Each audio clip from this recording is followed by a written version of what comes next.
Meus irmãos, nós estamos dando início aqui a mais um programa do nosso A Voz do Escriba na TV. Hoje, entrevistando no Café com Braga o nosso irmão Florisvaldo Campos Xavier, patriarca regente do rito adoramita. Meu irmão Florisvaldo, boa tarde. Eu queria que você iniciasse definindo para mim o que significa o rito adoramita. Meu amado irmão Braga, boa tarde.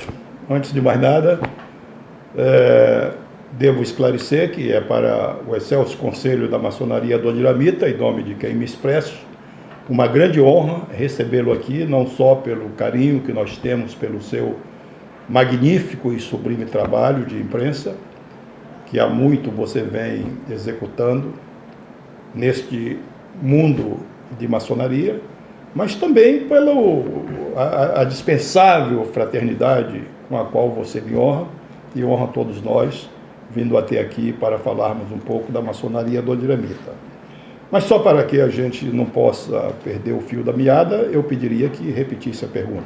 Eu gostaria de saber quando foi criado o rito adoramita. A maçonaria adoramita, conforme os nossos próprios compêndios, os nossos próprios rituais da antiguidade, tem o seu primeiro alavancamento, por assim dizer, em 1744, quando Leonardo Gabanon, um pároco de nome oficial, Louis Trevenol, preocupado com as diferenças existentes entre a Igreja Católica e a sua repulsa pela maçonaria, ele lança um artigo em 1744 intitulado Les Catéchismes de Francs-Maçons. Esta obra trazia na sua essência, no seu bojo, todas as atividades concernentes àquilo que constava dos rituais da maçonaria, não adoramita, mas da maçonaria iramita. Lembrando que iramita se refere naturalmente a Irã Abif, daí a razão do nome iramita, e Adoniramita se refere a Adoniram, daí o nome Adoniramita. Esta obra, naturalmente, em 1744, depois que Clemente XII baixou a bula ineminente, condenando a maçonaria, excomungando a maçonaria e, obviamente, expulsando praticamente todos os maçons da maçonaria da Igreja Católica, teve uma repercussão muito grande na Europa, porque naquela época você tinha um problema seríssimo já com a Igreja Católica, visto que em 17 de fevereiro de 1600 foi queimado vivo o Giordano Bruno, que todo mundo sabe quem foi o Giordano Bruno, que era inclusive um padre. Então essa obra teve uma imensa repercussão. Posteriormente, no ano seguinte, foi lançada uma nova obra intitulada O Segredo dos Maçons. A partir daí, o mundo europeu, que tinha um certo preconceito contra as atividades da maçonaria, porque a Igreja Católica naquela época, e eu sou católico, hein? Destaque-se, a Igreja Católica naquela época, ela coroava os papas, e a monarquia era muito forte, e tinha autoridade absoluta sobre tudo, sobre todos, não permitia, inclusive, que se fizesse uma reunião de 2 ou mais em praça pública, isto era considerado conventículo. Então isso, segredo da maçonaria, o catecismo dos francos-maçons trouxe um reboliço muito grande na Europa.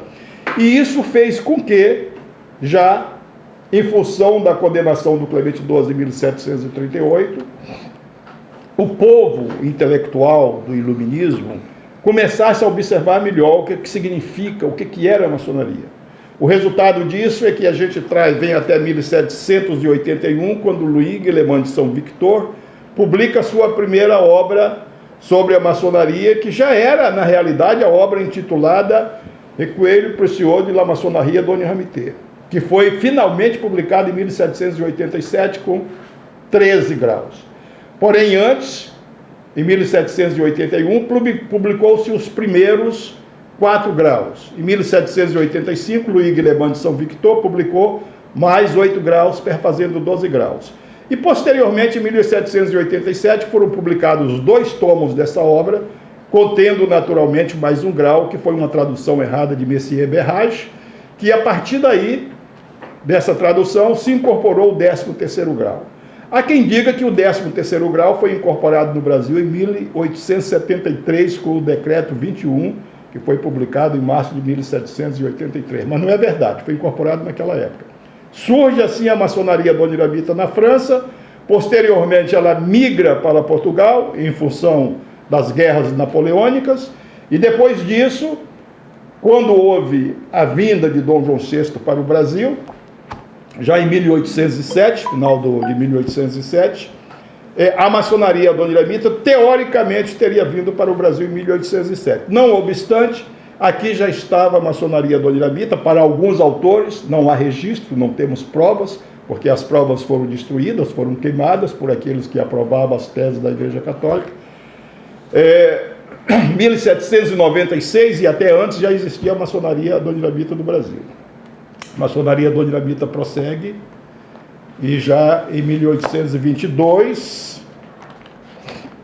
depois de uma intensa atividade no Brasil, ela cria o Grande Oriente do Brasil. A maçonaria adoniramita é a mãe e o pai do Grande Oriente do Brasil, publicada conforme consta aqui na própria trolha, está aqui na terceira capa da trolha, 1822, a maçonaria adoniramita, juntamente com o rito moderno, cria o Grande Oriente do Brasil, 17 de junho de 1822, o que não é nenhum mistério para especialistas igual o nosso amado irmão Braga, que tem um histórico profícuo dentro de todos os registros que nós temos hoje na maçonaria. Eu gostaria que o irmão definisse para mim qual o papel e o que é ser um patriarca regente. Bem, ser um patriarca regente é, poderíamos dizer, a arte de engolir lagoas inteiras. Ser um venerável é a arte de engolir sapos. Mas patriarca começa naturalmente, está na Bíblia, isso é um caso bíblico. Os três grandes patriarcas foram Abraão, Esaú e Jacó, os patriarcas fundamentais. Patriarca, teoricamente, pode ser traduzido como pai velho. É aquele pai que acolhe todos os filhos, dá-lhes o devido abrigo, dá o carinho, a fraternidade, sem a distinção de qualquer natureza, de qualquer espécie. Ser um patriarca regente da maçonaria adoniramita, coordenar todas essas atividades, é ser prudente, é ser tolerante, é aguentar tudo aquilo que muitas vezes a sua coluna vertebral não suporta e, se não for muito bem pensado, você vergaria. Ser um patriarca regente é ser harmonioso, é ter harmonia, paz e concórdia. É tratar todos com o mesmo carinho, mesmo quando alguns irmãos lhe detratam. Patriarca regente tem que evitar entrar em rota de colisão. Ele tem que evitar defender a tese da confrontação. Ele tem que fazer com que os irmãos se unam, estejam todos juntos, agregados. É preciso ter muito conhecimento, o que não é bem o meu caso, para poder navegar muito nessas águas tão turbulentas. Até porque muitos irmãos trazem determinados eventos e determinados posicionamentos que se choca com o espírito da maçonaria, da paz, da fraternidade, da harmonia, da tolerância, da concórdia. E isso faz com que você precisa realmente estar muito bem sintonizado com todos. Mesmo porque os irmãos, na sua grande maioria, com todo respeito aos mestres maçons, que eles merecem, eles chegam no terceiro grau e não estudam mais. E aí falta-lhe conhecimento para prosseguir nessa área, que é uma área de elevados conhecimentos e elevados estudos, mas que os irmãos não se dedicam porque quando eles chegam ao terceiro grau, eles entendem que atingiram a plenitude maçônica. E entendendo que atingiram a plenitude maçônica, para eles nada mais me resta. E não prossegue com os estudos que deveriam prosseguir. E isso deixa determinadas fragilidades, determinadas vulnerabilidades na convicção, na consciência, no conhecimento desses irmãos, que faz com que eles se conflitem com eles mesmos. Você tem que saber entender isso. O irmão que não entende determinadas coisas não é um irmão que não tenha um bom caráter. Pelo contrário, todos os irmãos têm excepcional caráter, nós já sabemos disso. Mas ele precisa ter conhecimento. Se não tiver conhecimento, ele obviamente vai se opor a determinadas correntes que não estão ao alcance da sua percepção. Como é o seu relacionamento com os estados brasileiros?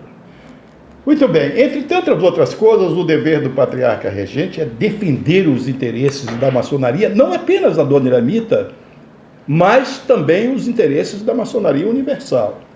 As outras lojas, os estados, a maçonaria simbólica, etc., são os elementos mais importantes da maçonaria universal, porque é o universo onde a gente coleta os nossos irmãos que vêm trabalhar conosco. Então você tem que ter um excelente relacionamento. Obviamente, por falta, e repito, por falta de conhecimentos, alguns irmãos entendem que a maçonaria, os corpos filosóficos, eles sejam subordinados à potência simbólica, o que não é verdade, porque nós terceirizamos os graus 1, 2 e 3 para uma potência simbólica administrá-los. E essa potência simbólica, naturalmente, tem o dever de fazer essa administração bem feita. Mas nós jamais podemos nos separar das potências simbólicas. Em todos os estados, nós temos as potências simbólicas. E também temos os corpos filosóficos, ou a maçonaria filosófica. Tem que haver união, porque a maçonaria filosófica depende, ou os altos corpos, depende da maçonaria simbólica. Claro e evidente, óbvio, nós temos excelente relacionamento com os estados, temos com os veneráveis, com os grão-mestres. É evidente que quando eu vou aos estados, eu não procuro todos os grão-mestres, porque nossa finalidade é o simbolismo. E nós temos corpos filosóficos em todos os estados. E o tempo da gente é muito curto. Eu chego normalmente nos estados, somos extremamente muito bem recebidos pelas pessoas, somos acolhidos nos aeroportos, levados direto para o hotel, depois para as devidas comunhões que a gente tem, o ecumenismo que a gente realiza junto aos irmãos. E claro, e evidente, óbvio, nós vivemos mais dentro dessas atividades de simbolismo do que dentro da maçonaria filosófica propriamente dita nos estados. Mas nosso trabalho nos estados tem sido defender os interesses da maçonaria filosófica, acima de tudo, e, obviamente, os interesses do Excelso Conselho da Maçonaria Dona Iramita, sem jamais desprezar os interesses do simbolismo, que é a maçonaria universal que se espalha por todos os recantos do universo, sem distinção de qualquer natureza. E nós apenas amplificamos essa maçonaria simbólica dentro dos corpos filosóficos, com orientações filosóficas que muita gente precisa conhecer. Como é o relacionamento do grande patriarca com as lojas e os irmãos do rito, a Dona Iramita? O Excelso Conselho da Maçonaria Dona Iramita, assim como todos os seus ilustres patriarcas, inspetores gerais, aqueles que fazem parte da soberana congregação patriarcal, que são os 72, aqueles 72 arcanjos da Bíblia, entendem que a maçonaria é ecumênica. E, obviamente, se a maçonaria é ecumênica, se as suas oficinas se espalham por todos os recantos do universo, sem distinção de qualquer natureza, nós temos que cultuar esses preceitos filosóficos, fazendo com que a maçonaria interaja cada vez mais com todos aqueles irmãos que estão de forma regular dentro da instituição. Regular e legítima, legal e legítimo.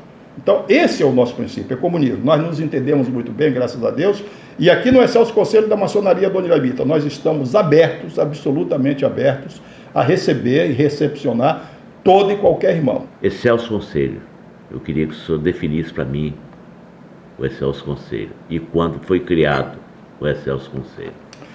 Excelso Conselho da Maçonaria Dona Iramita, o termo Excelso significa supremo. Seria o Supremo Conselho da Maçonaria Dona Iramita. É a oficina-chefe do rito a Dona Iramita, a quem cabe elaborar os seus rituais, cabe ditar todas as normas litúrgicas e filosóficas que estão dentro da instituição e, obviamente, administrar os graus superiores de maneira, obviamente, a trazer os melhores benefícios possíveis, tanto para a maçonaria Dona Iramita como para a maçonaria universal. E quando foi criado o Excelso Conselho? Excelso Conselho foi criado em 2 de junho de 1973. É a época em que a maçonaria Dona Iramita migra do capítulo de Cavaleiros no Akita para o Excelso Conselho da Maçonaria Dona Iramita. Até 2 de junho de 1973, ou melhor, de junho de 1873 até 2 de junho de 1973, nós trabalhávamos com 13 graus. A partir daí, nós incorporamos 14 graus à maçonaria Dona Iramita. Ou melhor, 14 graus, 33 graus. A partir de então, a maçonaria Dona Iramita vem se desenvolvendo no Brasil, tivemos ilustres patriarcas e inspetores gerais, tivemos também grandes patriarcas regentes indiscutivelmente, de elevado valor. Entre eles, a gente pode citar os últimos, como foi o caso do Domingos Fernandes Dias, José Gonçalves da Silva, Ailton de Menezes, Ayrton Coimbra, que também foi grande patriarca regente, Paulo Agostinho Manzani, que exerceu um mandato temporário de aproximadamente 11 meses, e finalmente, em 2 de junho de 2008, eu assumo o comando do Excelso Conselho da Maçonaria Dona Iramita. De lá para cá, nós estamos trabalhando intensamente, sem nenhum intervalo de tempo, porque eu trabalho todos os dias, inclusive no recesso maçônico eu trabalho e trabalho bem, e todos os dias em casa eu trabalho, até porque todos os trabalhos de cunho literário, de interesse da maçonaria, eu mesmo escrevo, eu mesmo reviso, e isso traz para a gente uma carga extraordinária muito grande, porque, como jornalista, você sabe, não é fácil escrever. Escrever parece simples, mas não é uma coisa tão simples. Se você prestar bem atenção no que você escreve, daqui a 3 dias você vai fazer uma correção. Como dizia o Rui Barbosa, quando eu reviso 10 vezes aquilo que eu escrevi, eu conserto pelo menos 10 erros. O irmão de uma loja simbólica do rito moderno, do rito brasileiro, do rito escocês, ele pode participar do rito adonamita? Se pode, como ele pode participar? A única coisa que é necessário aos irmãos para participar conosco, esses irmãos citados, é o interesse do irmão. Afinal de contas, nós estamos aqui para orientar. É nosso dever nos concentrarmos para estudar, estudar para aprender, aprender para saber e saber para ensinar. E nós vamos transmitir a todos os nossos amados irmãos, com muito carinho e muito prazer, as nossas orientações concernentes aos preceitos filosóficos da maçonaria Dona Iramita. Até porque o nosso estatuto, ele preconiza que nós podemos receber irmãos que estejam regularmente trabalhando junto às suas lojas, regularmente e ativos, de quaisquer ritos que sejam aprovados pela soberana congregação patriarcal, que é o órgão máximo de deliberação junto às nossas atividades. Existe algum projeto a curto, médio, longo prazo no crescimento do rito? 2017 é um marco de restauração das nossas atividades. Como a maçonaria é progressista e evolucionista, em nenhum momento nós podemos deixar de trabalhar. Mesmo que as dificuldades se façam presentes, eu espero que elas não se façam presentes. Mas se aqui elas comparecerem, com todo respeito a todos os maçons, vamos estar de espada na mão para combater todas essas dificuldades e com certeza vamos vencer. 2017 é um marco muito importante, até porque nós estamos completando em 2018 10 anos de comando, e eu tenho que deixar isso aqui, já está muito melhor do que quando eu assumi. Não sou só eu quem diz, podeis dizer, meu amado irmão, tu és vaidoso? É claro que eu não sou vaidoso, mas eu sou convicto daquilo que fizemos. Maçonaria Dona Iramita melhorou muito, e eu tenho certeza absoluta, vai melhorar muito até a minha saída daqui. 2017 é um ano de alavancamento de todas as nossas atividades, de crescimento, de progresso, de evolução, e é isso que nós estamos fazendo até hoje, e é isso que nós vamos fazer daqui para frente. Muito obrigado, grande patriarca, regente, nosso irmão Xavier. Eu também concordo com o livre e independente, e é por isso que a Voz do Escriba resolveu fazer esse bate-papo, esse Café com Braga, para mostrar ao mundo maçônico quem realmente faz maçonaria, quem realmente está trabalhando para o bem e para o progresso da maçonaria. Muito obrigado. Eu que agradeço, meu amado irmão. Agradeço a oportunidade que você nos dá de podermos manifestar o nosso pensamento concernente à maçonaria universal, da qual nós fazemos parte. Somos um subconjunto. Muito obrigado. Ok.